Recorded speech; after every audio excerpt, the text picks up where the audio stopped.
bertahan ya Pak ya? Iya Mbak. 10 tahun di DPRD Provinsi dan 10 tahunnya menjadi wakil wali kota Salatiga ya Pak ya. Mungkin waktu kalau kita tarik balik nih Pak, keputusannya untuk memilih berpolitik sebagai anggota DPRD gimana Pak? Ya, nggak genap sih ya 20 tahun karena waktu itu di provinsi hanya setengah periode terus diminta maju di eksekutif. Latar belakangnya tentu saya ingin memberi manfaat terbaik bagi masyarakat aja itu, agar ilmu saya, tenaga saya, pikiran saya berguna bagi orang lain. Berarti waktu itu masuk DPRD Provinsi tahun berapa ya Pak ya? 2004. 2004. Itu 2 periode ya berarti? Iya, periode. Kalau boleh cerita sedikit waktu di DPRD Provinsi itu naungi komisi apa Pak? Saya jadi wakil ketua komisi B, Pak. Bidang perekonomian.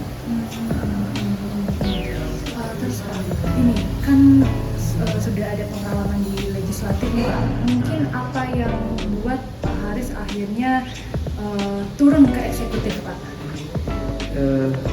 Eksekutif itu langsung bisa mengeksekusi sebagaimana namanya ya. Jadi kalau kita ingin buat sesuatu langsung bisa dilakukan. Lihat orang nggak bisa sekolah itu langsung bisa bantu. Lihat orang nggak bisa berobat langsung bisa bantu. Berarti ini kan sekarang di pemilu 2024 nih Pak Haris ini ingin maju sebagai DPR RI ya, maksudnya legislatif yang dalam tanda kutip nomor 1 ya Pak. Mungkin tujuannya itu agar bisa merangkul lebih banyak orang atau gimana Pak? Ya pikiran saya tentu sudah pernah mengabdi di Salatiga kota, pernah mengabdi di provinsi sebagai legislatif. Ingin mengabdi yang lebih luas lagi di DPR RI, di DPR Pusat, tabel 1 Kota Salatiga, Kota Semarang, Kabupaten Semarang dan Kabupaten Kendal. Dan juga itu kalau DPR RI kan kebijakannya berimplikasi nasional juga.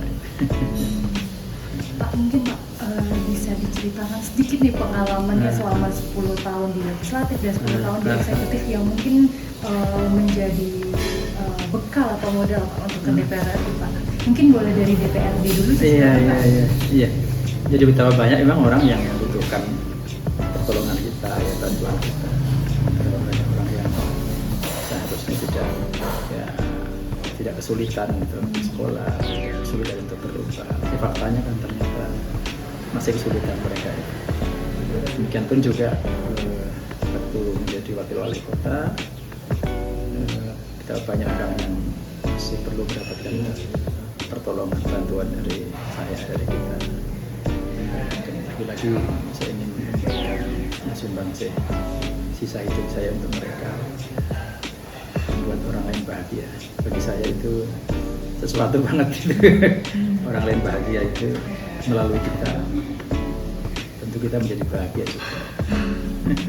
Kalau nama Pak Haris ini sendiri kan sangat dikenal sama masyarakat Kota Salatiga ya Pak ya, kayak sebagai tokoh yang sangat dicintai sama warga Salatiga ya Pak ya. Mungkin ada pesan sendiri tidak Pak untuk warga Salatiga Pak, untuk mendukung Bapak mungkin Pak? Bagi masyarakat Salatiga tentu saya sebagian dari mereka, sehingga saya berharap ketika saya ingin mengabdi ke lingkup yang lebih luas di DPR RI, mereka mensupport kami, tentu juga orang Kota Semarang, orang Kabupaten Semarang, orang Kendal.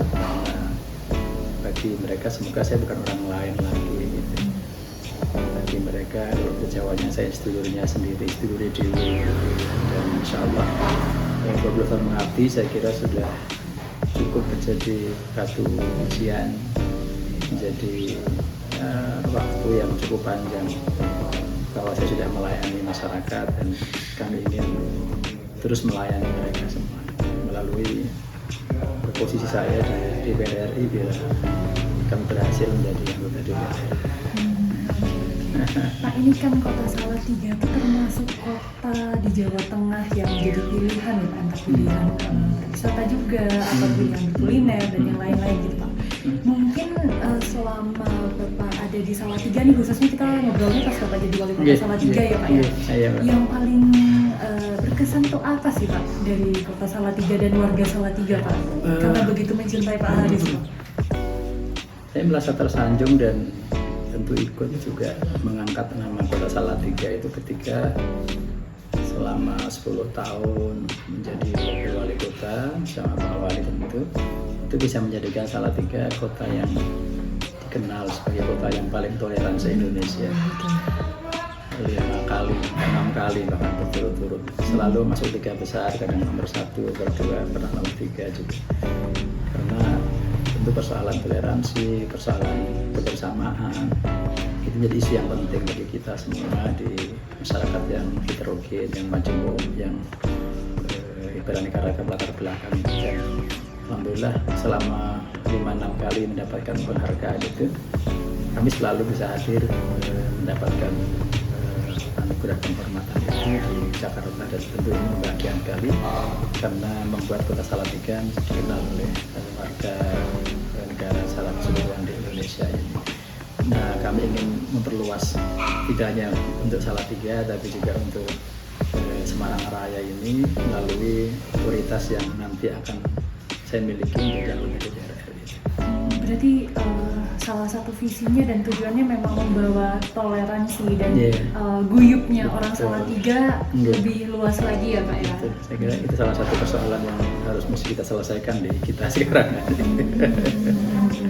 Pak, ini Pak yang menarik Pak, ini kan Pak Muharis ini tidak lepas dari Salatiga ya, kan sebagai Salatiga ya. Kalau boleh Pak, 3 kata deh untuk ada 3 kata yang bisa menggambarkan Kota Salatiga apa yang mungkin bisa dibawa ke RI nanti Pak, ke Senayan nanti Pak. Iya, itu 3 kata yang untuk saya hidup di Salatiga, rukun, damai, dan guyup. Dan saya kira ya rukun, damai, dan guyup itu yang menjadi salah satu penting di Salatiga yang sekarang hidup dan berkembang sampai dengan hari ini. Saya berharap dengan 3 modal itu Salatiga bisa berkembang terus, dan tentu sekali lagi kami karena ingin di DPR RI bukan hanya di Salatiga, situasi rukun, damai, guyup itu juga menjadi bagian yang terbelakang dari kita sebagai bangsa. Mungkin Pak Haris, ini kan kalau kita lihat situasi politik itu benar-benar lagi panas, serang sana, serang sini. Mungkin Pak, ini kan tadi Pak Haris membawa narasi guyupnya dari Salatiga, rukunnya dari Salatiga nih Pak. Mungkin Pak sedikit pesan aja terkait gimana nih dalam menghadapi pemilu nih, jangan saling serang antar pendukung. Itu gimana Pak? Ya tentu bahwa kompetisi pasti agak dinamis ya, hangat-hangat sedikit saya kira hal yang wajar gitu ya.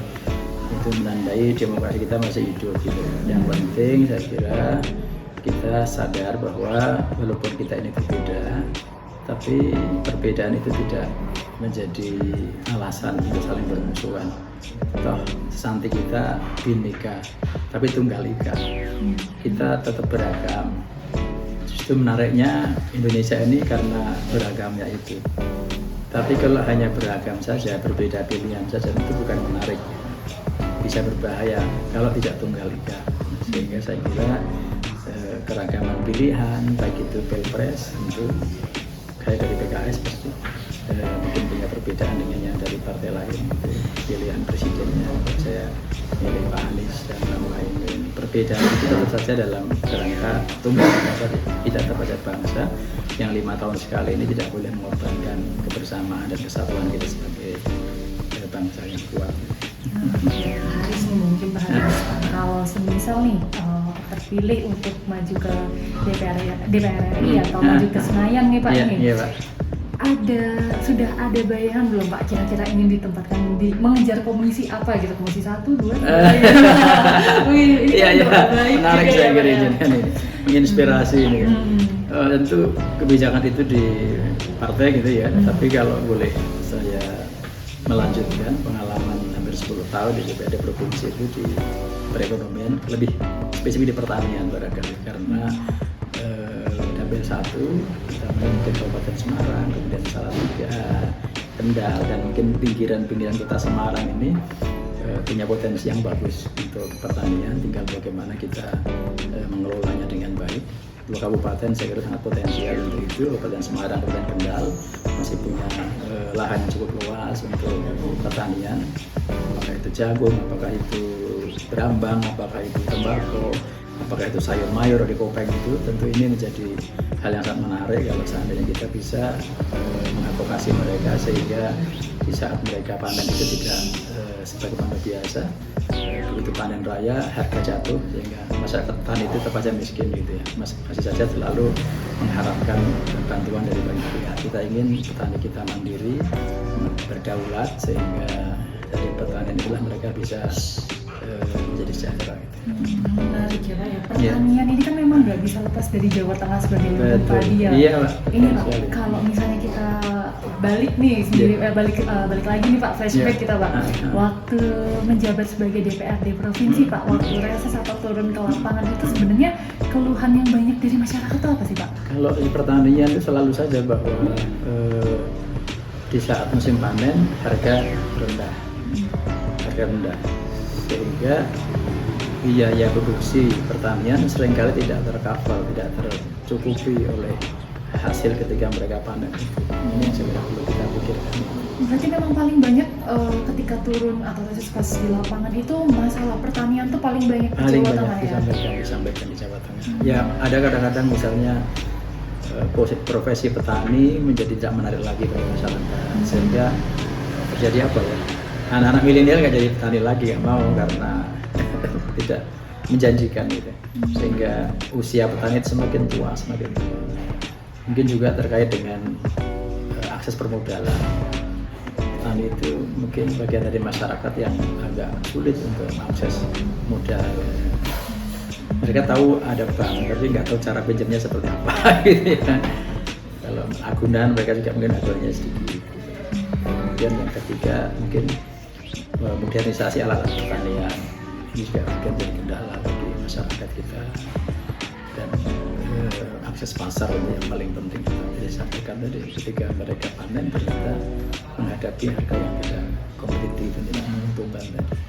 Tentu di banyak samping ada hal yang lainnya. Tapi Pak, ini kan memang pertanian di Jawa Tengah itu potensial ya, cuma sayang belum dimanfaatkan sedemikian rupa ya Pak ya. Dan menarik juga Pak Haris tadi mengatakan kalau anak muda itu udah tidak tertarik lagi sama pertanian. Itu kan memang kan kita juga takut di masa depan makan apa nih, siapa nih penerusnya gitu Pak. Mungkin Pak, apakah nanti dengan Pak Haris yang diberi kesempatan mungkin maju sebagai DPR itu akan ada gebrakan baru Pak untuk gimana caranya biar anak muda ini atau usia milenial ya Pak, kita ngomongnya milenial atau Gen Z yang agak lebih tua ini untuk mulai perhatian nih pada petani gitu Pak, atau mengubah persepsi petani itu kan nggak hanya yang mencangung. Itu gimana Pak?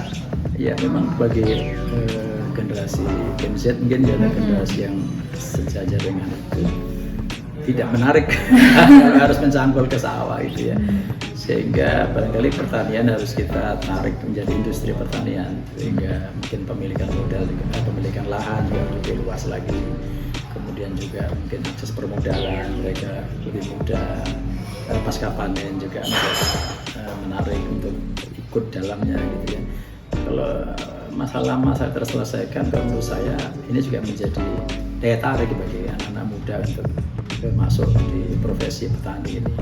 Yang tentu hari-hari ini kita prihatin karena lebih baik menjual lahannya untuk kepentingan konsumtif daripada untuk bertani, sehingga mereka mungkin lebih mudah bekerja di sektor non formal ketimbang melanjutkan pertanian yang menjadi tempat menggantungkan hidup orang tuanya selama berpuluh-puluh tahun kemarin. Pak, ini kan Pak Haris maju dari PKS ya Pak. Kita tahu kalau ini kan pemilunya ini Pak, ada Pilpres juga dan ada Pileg juga ya Pak ya. Kalau di Pilpres sendiri PKS kan mendukung pasangan Amin ya, Muhaimin ya Pak ya. Dan mungkin dari gagasan atau ide Pak Haris untuk maju DPR RI yang kayak mendobrak pertanian agar disukai milenial atau generasi muda itu, apakah juga bagian dari perubahan Pak yang sering digaungkan oleh Anies Muhaimin Pak? Iya, pasti juga karena PKS menjadi salah satu backbone-nya ya, pengusung utamanya Pak Amin, saya Anies Muhaimin gitu ya, pasangan nomor 1. Tentu kami juga menjadi bagian yang terpisahkan dari agenda kampanye beliau, yang salah satu kata kuncinya adalah perubahan itu sendiri, karena memang Kalau kita bicara pertanian ya konservatif selama ini, ya statis, tidak maju, tidak menarik. Kami ingin menawarkan perubahan juga bagi pertanian, bagaimana anak muda nanti tertarik dengan pertanian, bagaimana petani nanti lebih rapi bajunya, misalnya petani lebih bisa datang ke perbankan untuk pinjam uang, petani nanti dan lain sebagainya. Dan ini bagian dari komitmen kami untuk mensukseskan pasangan Anies Muhaimin. Tentu juga sukses kami di legislatif, karena tidak mungkin dua hal ini dipisahkan, eksekutif satu sisi, legislatif yang lain gitu. Kedua-duanya itu kuat, tentu kita akan banyak berbuat untuk bangsa.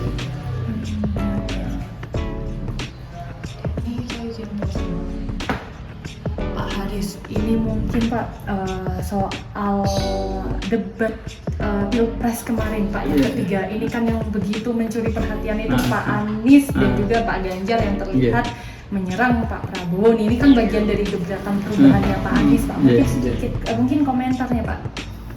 Ya, sejak awal memang kami di PKS termasuk juga di timnya Pak Anies Baswedan ini dan Gus Muhaimin pastinya bahwa kampanye itu bagian dari arena kontestasi gagasan.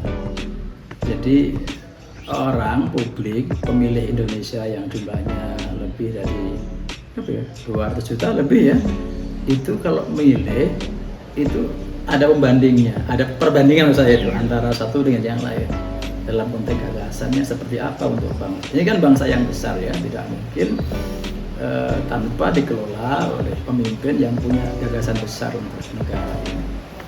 Sehingga saya kira tepat sekali kalau kampanye-kampanye seperti yang sudah kita ikuti, debat capres, cawapres, kemudian juga mungkin kalau kami di Pak Anies, Gus Muhaimin, ya desak Anies. Jadi ini pemimpin langsung ketemu dengan masyarakat, mendengarkan apa yang diinginkan mereka, termasuk oleh mahasiswa, tanpa direkayasa, tanpa skenario. Udah pokoknya kita ketemu dengan mereka secara organik, secara alamiah, apa komentar mereka, apa harapan mereka untuk presiden yang tentu punya kewenangan yang sangat besar di Indonesia. Haris, ini menarik nih Pak, mumpung ada Pak Haris, saya mau cross check nih Pak hasil yang saya dapatkan di media sosial sebagai Twitter, Instagram, itu banyak banget yang bilang Pak, dari 3 paslon ini hanya Pak Anies, kalau mungkin orang-orang beranggapan paslon lain itu yang istilahnya menggerakkan pendukungnya, tapi yang saya baca dan ramai juga di Twitter ya, ini malah pendukungnya yang memberi dukungan sendiri pada Pak Anies dengan penggemar K-pop pun bahkan membuat fans sendiri untuk Pak Anies, membuat event sendiri untuk Pak Anies. Sebenarnya di lapangan tuh gimana Pak pemenangan Anies sendiri, Pak Anies Muhaimin sendiri Pak? Iya, saya kira yang Mbak sampaikan ini betul, karena memang di timnya Pak Anies ini yang kemudian menyatu dengan masyarakat, kayak gitu, masyarakat anak muda, milenial, dan macam-macam. Ini organis, jadi mereka secara spontan gitu ya. Mereka buat baliho sendiri, mereka pasang baliho, membiayai baliho sendiri. Kalau mereka ada acara di tempat tertentu, mereka bergerak sendiri dengan biaya sendiri, dan saya kira ini kekuatan yang luar biasa, dan ini menjadi isyarat bahwa memang perubahan itu menjadi keinginan dari banyak orang. Saya kira kami sudah merasakan antusiasme mereka ini untuk ikut memberikan sumbangsi bagi pemenangan Pak Anies. Oke Pak Haris, ini kan memang perubahan itu jadi jargonnya pasangan Anies Muhaimin ya Pak ya. Memang banyak juga yang menginginkan perubahan, tapi banyak juga Pak yang takut sama perubahan itu sendiri Pak. Nah ini penasaran, mungkin banyak orang penasaran di lapangan Pak. Kan banyak yang di berita itu memberitakan kalau Pak Anies kalau ada acara desak Anies tuh sering digusur ya istilahnya. Dari tempatnya di A, panitianya harus cari tempat di B gitu Pak. Pokoknya dipersulit di lapangan. Kalau di Jawa Tengah sendiri Pak memenangkan Amin tuh apakah ada kesulitan kira-kira Pak seperti di daerah lain Pak? Alhamdulillah selama ini tidak ada halangan yang relatif berarti ya. Acara-acara yang bisa berjalan dengan baik, kemudian tempat-tempat yang sejak awal kita rencanakan juga bisa kita gunakan dengan baik sesuai dengan rencana semula. Dan itu kita berharap memang harusnya begini, karena kampanye ini kan pemilu ini kan hajatnya pemerintah, hajatnya bangsa gitu loh ya. Tidak boleh kemudian yang satu dipersulit, yang lainnya tidak ya. Semuanya diberi fasilitasi yang adil, yang sama, Sehingga tadi saya katakan masyarakat bisa memilih memang secara mudah, bisa membandingkan antara calon yang satu dengan calon yang lain dalam berbagai event-event momen-momen. Saya kira semakin banyak orang yang bertemu dengan calon pemimpinnya, nanti semakin mudah mereka memilihnya gitu. Berarti memang di Jawa Tengah tidak ada kesulitan seperti di tempat lain ya Pak ya? Iya, Aman ya, relatif berarti ya, Pak, ya? mudah. Pak, mungkin Pak, ini kan bahkan kemarin dari debat kemarin itu sudah ada pihak yang melaporkan Pak Anies ke Bawaslu karena dianggap menyerang paslon 02 secara personal ya Pak ya. Mungkin apakah Bapak ingin memberikan tanggapan Pak atau komentar Pak soal itu Pak? Atau mungkin akan tetap terus berjuang memenangkan Amin nih Pak? Ya, kami tentu PKS dan seluruh partai pengusung dan relawan organik yang tumbuh di masyarakat akan memanfaatkan sebulan terakhir ini secara maksimal untuk memenangkan Pak Anies. Dan tentu apa yang kita lihat di debat ini kan tontonan yang menarik bagi masyarakat. Saya kira baru tahun ini kalau kita bisa betul-betul melihat debat capres yang alamiah, yang wajar, yang mengalir begitu saja gitu ya. Dan tentu karena koridornya sudah dibuat oleh KPU dan saya kira juga apa yang dilakukan oleh capres yang ada ini ya tidak ada yang melanggar aturan KPU, berjalan sebagaimana yang dibuat oleh KPU itu sendiri, termasuk juga Pak Anies. Pak, pertanyaan terakhir Pak, ini kan menjelang 1 bulan Pilpres ya Pak, ini bukan waktu yang lama sebenarnya, waktu yang sedikit ya Pak ya. Ini Pak, ada kabar dari relawan salah satu paslon, paslon 02 itu benar-benar menggencarkan gimana caranya biar kita satu putaran aja gitu Pak. Kalau dari kubu kemenangan 01 atau pasangan Amin sendiri ini, apakah sudah ada strategi Pak untuk mungkin satu putaran atau kalau misal harus dua putaran itu gimana Pak? Iya, tentu kami sebagai partai pengusung dan juga para relawan semuanya berharap juga satu putaran, tapi yang menang Amin gitu. Ya, tapi kalaupun nanti 2 putaran, kami juga optimis dan bismillah semoga yang menang juga Amin, Anies Mohaimin maksud saya gitu ya. Dan tentu kami sudah bersiap untuk menghadapi apakah 1 putaran, apakah 2 putaran, insya Allah segala sudah kita persiapkan untuk menghadapi itu. Kami optimis makin hari dukungan dari masyarakat kepada Pak Anies Mohaimin ini semakin bagus. Pak, sebagai penutup Pak nih biar mirip sama Pak Anies nih, yang di TikTok juga yang disukain para K-popers juga Pak. Ya gimana? Kan Pak Anies ini kan suka memberikan wejangan secara natural ya Pak ya. Ketika live itu mungkin ada aja yang komen nyeletuk gitu, wah Pak skripsian susah nih, atau oh Pak aku capek nih gitu. Tapi dong nih Pak, angkatan saya lah katakanlah ya Gen Z ini kan memang sangat mencemaskan hidup ya Pak ya, sangat benar-benar mencemaskan hidup, takut tidak bisa bekerja, terus kayak kuliah juga susah, takut kalah dari orang lain Pak. Wejangan Pak sebagai sosok yang berpengalaman Pak, itu wejangan untuk anak-anak anak-anak saat ini itu apa Pak? Mungkin biar jadi Indonesia emas Pak, jangan Indonesia cemas. Itu gimana Pak? Iya, luar biasa pertanyaannya. Ya, jadi kalau adik-adik anak-anak muda semua yang menghadapi ketidakpastian masa depan, nggak usah khawatir kalau ada perubahan, saya kira insya Allah lebih pasti gitu ya. Kalau bapak-bapak, ibu-ibu seorang petani menghadapi problem pertanian yang susah, akses modal, kemudian akses pasar, tentu bapak ibu ingin perubahan, dan saya kira sekarang saatnya kita memilih Pak Anies dan Gus Mohaimin. Kalau bapak-bapak ini pekerjaannya di sektor informal yang mungkin masih kesulitan dalam banyak hal, dan kami tentu berharap momentum perubahan ini akan memberikan kepastian kepada semua pihak. Jangan ragu-ragu, jangan nggak usah bingung. Ini saya kira momentum yang tepat untuk kita harapkan perubahan terjadi dan semoga nanti lebih pasti dalam banyak hal bersama Anies Mohaimin.